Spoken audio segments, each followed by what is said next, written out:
everyone, I'm Ninten, an artist, game developer, and content creator. I hope you are having a lovely day wherever you are in the world. So let's get to it. Recently, I hit the big 100 on Instagram. Wait, hang on. What date is this? August? It's August now? Huh? I thought this video was supposed to be released in July. Anyways, I've reached the 100 followers on Instagram. Exciting, right? I'm sure I'm very happy about it, of course. Before making this video, I opened up a forum so people could ask questions about my art and myself. And can I just say to everyone who did fill out the form, thank you for bringing in your questions, and I wanted to answer everyone's in the best answer as possible. So I hope this actually brings your questions with an answer. I guess that's the whole point of these Q&As, isn't it? Fun fact! I don't eat soup, but I would say a knife and fork would be hard, especially if it's a liquid kind of food. So I'm like a spoon person all the way, whether it's rice, curry, even spaghetti. Like, I am a spoon person all the way. I just find it easy for me to eat that way.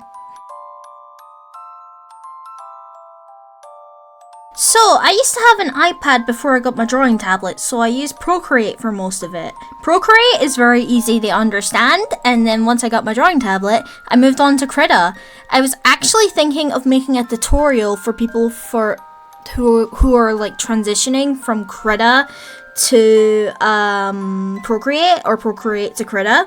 That way they could understand the terminologies of it and how to navigate it, because both softwares, I mean, like any drawing software, can be very overwhelming at first to learn. I would know that myself. But if you guys would like that kind of series, like covering the different kinds of features that you can use, let me know in the comments and I'll try and get something sorted. There are many video games that I would choose, but if we're talking about my childhood favorite game, it would be The Legend of Zelda The Wind Waker, which I'm currently playing through right now as of recording this video. Hopefully I would have completed it by now. However, it's bright style and it's cel-shaded cartoon style as well also really inspired me, and it was my first kind of introduction to Japanese art or like Japanese media in general. And then it kind of just unraveled from there, and I got inspired by other pieces of media that came from that inspiration. I have been practicing art for over 10 years now.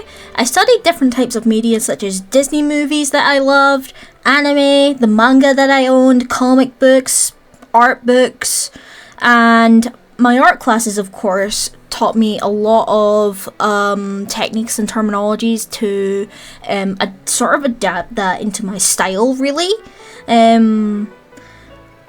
Along with video games being an inspiration as well, I love video game art books. I have the Arts and Artifacts Collector's Edition. I wouldn't say Collector's Edition, actually. It's the red one, so it's not the Collector's Edition, sadly. However, I also have the Tears of the Kingdom Collector's Edition art book as well, which is great. I like looking at those from time to time for inspiration, because Legend of Zelda, of course, is my favorite franchise. I could go on and on and on about it. The next art book I would like is a Sonic art book if they ever release one down the line. I'm waiting, Sega. I played Mario Kart 7 competitively on my 3DS back in high school, and when I got my Switch, I needed a new name. I was a nerd who loves a Nintendo, so I named myself Nintenderd, and then adding the 7 to represent the game I played back then, which I love so much to this day. And I'm still happy that Rainbow Road 3DS got in the DLC. Anyways, I was rambling. Sorry about that. Then a few years later, I shortened it to Ninten as Nintendo Nerd was already taken on some social media, so I kept it very consistent all around, and I became Nintendo. That's me. My current favorite art piece is my Pokemon one called Under the Moonlight, which you're seeing here right now. As for your second question, I know that feeling all too well. It's kind of a hard one to answer, but I'll try and answer it to the best of my ability for you. I usually try to make some time to rest. Of course, that's the best option when you're in that sort of like period of burnout or in a rut, really. What inspires me the most now is I've been watching Studio Ghibli movies with my friends, and it's really inspired me a lot because I never actually watched Ghibli movies until now. And I'd say my favorite one so far, my number one, is Kiki's Delivery Service, and my second will be Whisper of the Heart.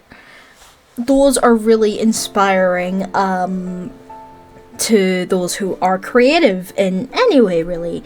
Back to the topic, just try and get some rest, and maybe like do something that you love, like video gaming, or if you have another hobby, like go outside, take in some sort of like environments, try and get inspired by those.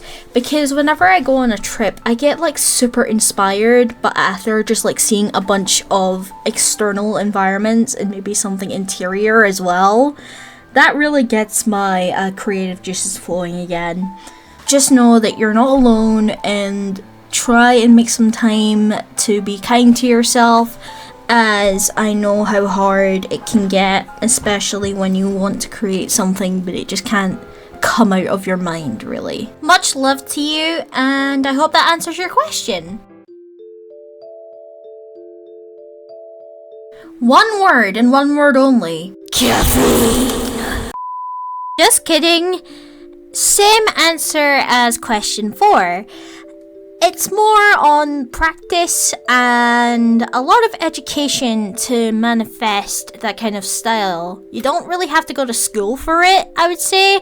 Not a professional, don't take word for it. However, I would say that YouTube is very accessible when it comes to learning art, and so are online resources. Hope that helps.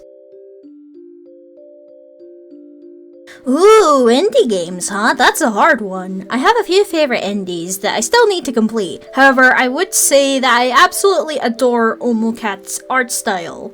Omori's dream world is so colorful and authentic compared to the reality Omori faces after some events happen that spoilers for people playing the game that I don't want to disclose. Along with the cute art style as well. I love Omocat. They're awesome. Another inspiration would be Supergiant's games, Hades for Greek mythology. It brings in a nice contrast with dark and bright colors with the Olympus gods, along with a very nice color palette for the underworld. Still not completed it, as it's hard. Very hard. And with that, it's the end of the Q&A. Thank you for everyone for bringing in their questions, and I'm happy I got to answer a bunch of them. It was really fun. Hopefully I can do it more often. I hope this answered all of your questions, however. I wanted to make sure that everyone was heard and handled with care, as I do appreciate your responses, and your time, of course. Now, I have a question for all of you for the comments. What inspires you the most? It can be anything. Please feel free to answer that in the comments, and I'll be sure to read and reply to all of them.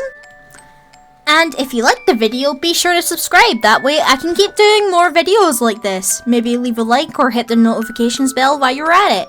Oh, and don't forget, stay creative, y'all.